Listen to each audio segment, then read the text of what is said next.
السلام عليكم حبايب قلبي، شو اخباركم؟ ان شاء الله بخير. اليوم حاب احكي لكم عن الزاحف العاشوري. هذا الزاحف العاشوري مصيبه مصيبته. كل ما تعرفون بكل المحافظات اكو شارع او مكان معين تستعرض به المواكب الحسينيه.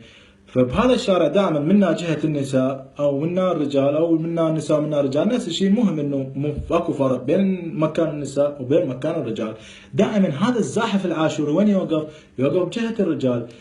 شنو شغله؟ شغله انه يدور له لفه يحط بيها الرقم، او يدور له كيكه يحط بيها الرقم ويعبره لمن جهه النساء، يزحف لها بطريقه عاشوريه وحلاليه.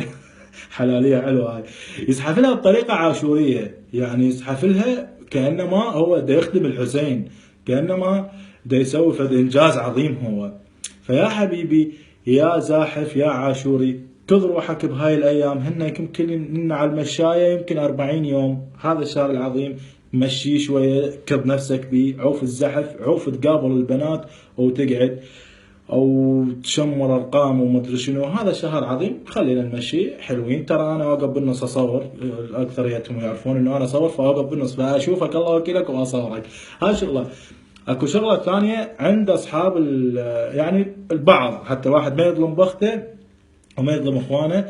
البعض اكو بيهم يتفق، عبالك يتفق ويا بالموكب، يقول له انا من اريد اطلع من هاي الجهه، ما اطلع من هاي الجهه. يباوع جهه النساء وين؟ فيطلع عليها، ومن يوصل يم النساء بس يطلع على الشارع يزلغ نفسه، يزلغ بالزنجيل او بالقامه او بما اشبه.